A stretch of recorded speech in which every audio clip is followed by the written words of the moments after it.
Hello and welcome to the Understanding Narcissists YouTube channel. Today I'm going to talk about what I call the greatest illusion of all. And it has to do with the unfortunate fact that for whatever reason, narcissists are able to understand and manipulate our moral compass so that we do what they want. Now, I've talked about this to some extent in the past, but it really reaches its height, its apex, with the greatest illusion of all. And it's kind of the underlying contract in your relationship with them, in whatever capacity it is. And it's the emotional tragedy behind. There's always a sense of, well, it's bad now, but if you were to leave, it could only get worse. And so this is kind of a last-ditch effort by narcissists where there's a subtle communication with you and them, an understanding, a mutual understanding, that if you were to leave, the mutual understanding is that, okay, I may be a beast, I may be a horrible person, and I can nod my head in the face of that to kind of pay lip service to it, even though they're not going to speak, they'll never admit to it, but they'll kind of go, okay, I'm not such a great person, but how bad would it be for the family? How bad would it be for your friends or for the people who care about you if we were to separate? Now, that sounds like it's in a relationship type capacity, and it usually is. But they're still able to use it and apply it in any kind of setting. They make it seem like whatever they're doing, no matter how bad it is, it would only be worse if you were to point it out, because of how people rely on them, the stability that they supposedly provide. It really has to do with how they entrench themselves in other people's lives and perform favors or whatever it is that they do that people so, I won't say appreciate, but associate with them, that they're being good people. That wouldn't it be a tragedy if you were to take that away from the people that narcissists supposedly take care of, that they supposedly care for, and that relationship that they have with, say, their children or something. Look how you're endangering that, you're threatening that. That's so much worse than simply enduring and dealing with the abuse, because they're so family oriented, or they're so beneficial to the people around them. That is so inconceivably wrong, that reasoning. That is the classic case of just turning your head in the face of abuse, turning a blind eye and ignoring it. Of course, they've been doing that their whole lives, so it's okay. They really believe, narcissists fundamentally cannot understand the cost of inaction. Kind of like the worst thing good men do when evil is around them is to do nothing. And that is absolutely the case here for a number of reasons.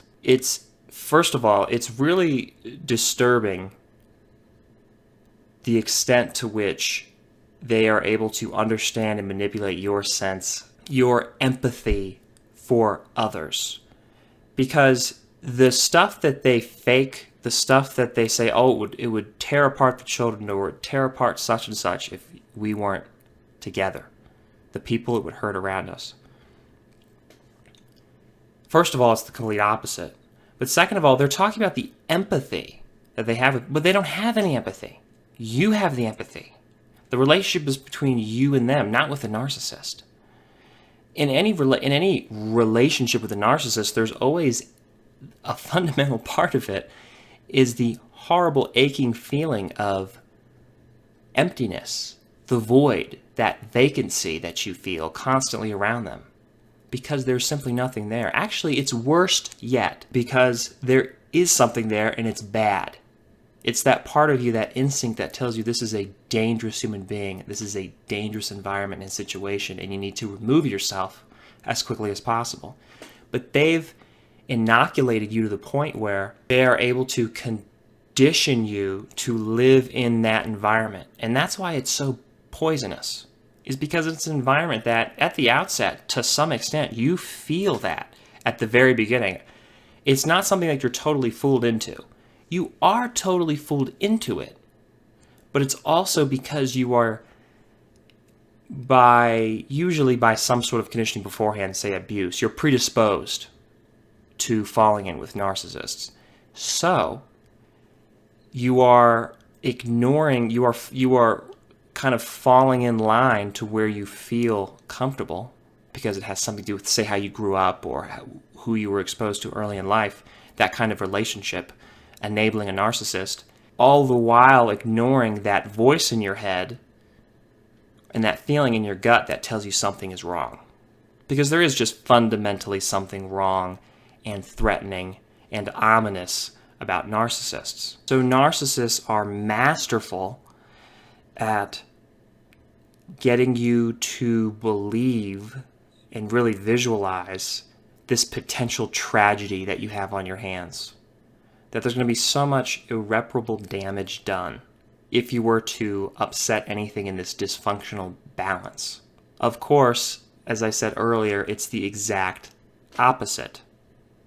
They're already doing all of that damage, all of that permanent, irreparable harm. The extent to which the very idea that removing everyone from that will hurt them further is a complete falsehood. It makes no sense at all. If you weren't, the real tragedy in a situation like that is that people are going to stay in it and carry it with them forever.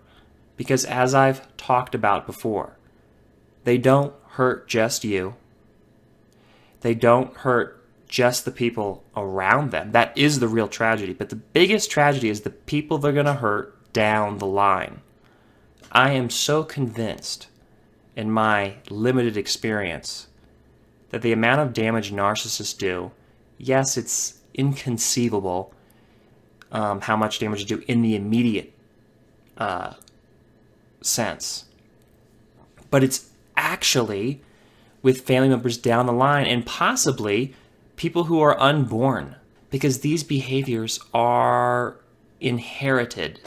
Now, they're not inherited in a genetic sense. Maybe you can be predisposed to some of these problems genetically, but it actually is in the behavioral tradition that we pass down by the actions we take, the choices we make, the relationship we set up with how we learn to relate to our future generations, how we raise them, how we bring them up.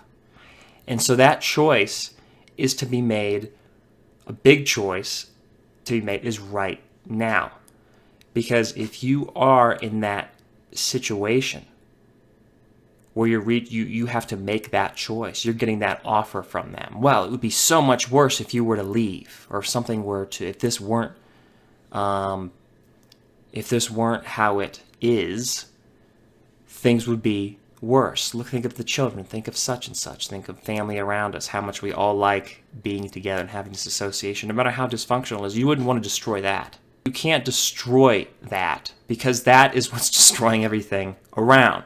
This pivotal moment and choice that you have to make in this moment, it's kind of like the what ifs when we study history and look back at a crisis, a period or time of crisis in human history, when one choice made all the difference and determined the future that we are now living in. That's that moment that you're in. Because you can choose to carry that tradition of dysfunction and disorder and chaos and narcissism down the line. by setting an example, by making that choice. Your children will follow you, the people around you. They buy into it. They're going to follow you too. You're passing that on. And so that would be the greatest tragedy. That would be the tragedy of the most damage done to real people. The people who can feel. Narcissists are sick. They're mental hospital sick. But they manage to fool people sufficiently enough that, hey, they're not. We take them seriously. We let them in. We treat them like they're rational people, and they are not. And so this is the great con that gets passed down and people get fooled. We buy into it. It's very convincing. I've had it pitched at me several times. And it's usually almost always couched in the family empathy. Couched in, hey, don't do this. This will be more destructive if you destroy the narcissist world. Now, it can be, they can be dangerous, but it's not going to be more destructive. It's going to be destructive for them. It's going to ruin their worlds. And is that a tragedy? Yeah, the greater tragedy with them is that they're hurt in the first place, but the illusion's not helping them. Do they experience more displeasure and outright pain when you demolish that environment? I guess so. It certainly appeals that way. I will say this, when it does happen, but they're still able to remain somewhat stabilized, what do? They find somebody else. They move on. They continue doing what they are going to do until they are no more. And so, yeah, is that a tragedy? They find somebody else and screw with their lives? Absolutely. But I do think in this particular case, the best thing you can do is not be a victim and help others not be a victim. That's your job. Because I get to close, again, we're the only ones who can do anything. The narcissist can't do anything. The only thing they can do is generate that chaos. That's their gift to the world. And so that's their big contribution. Your job is to protect those people closest to you from the just insidious influence of these people. That's your job. I know you get pulled in and you have a lot of empathy for the narcissist. And that, I think there's power in that too. There's humanity in that. But letting them indulge in whatever's wrong with them, in that fantasy, in that illusion, and supporting that's not good for them either. It's bad for you. It's not good for them. It's just the only thing they can do. The only thing they can do to get whatever it is they need in that moment. So thank you for watching. I really hope you enjoyed this video. Like it if you like it. Share it with somebody you think might benefit from it. Comment in the comment section below. And I will see you on the next video. Thanks for watching. Bye.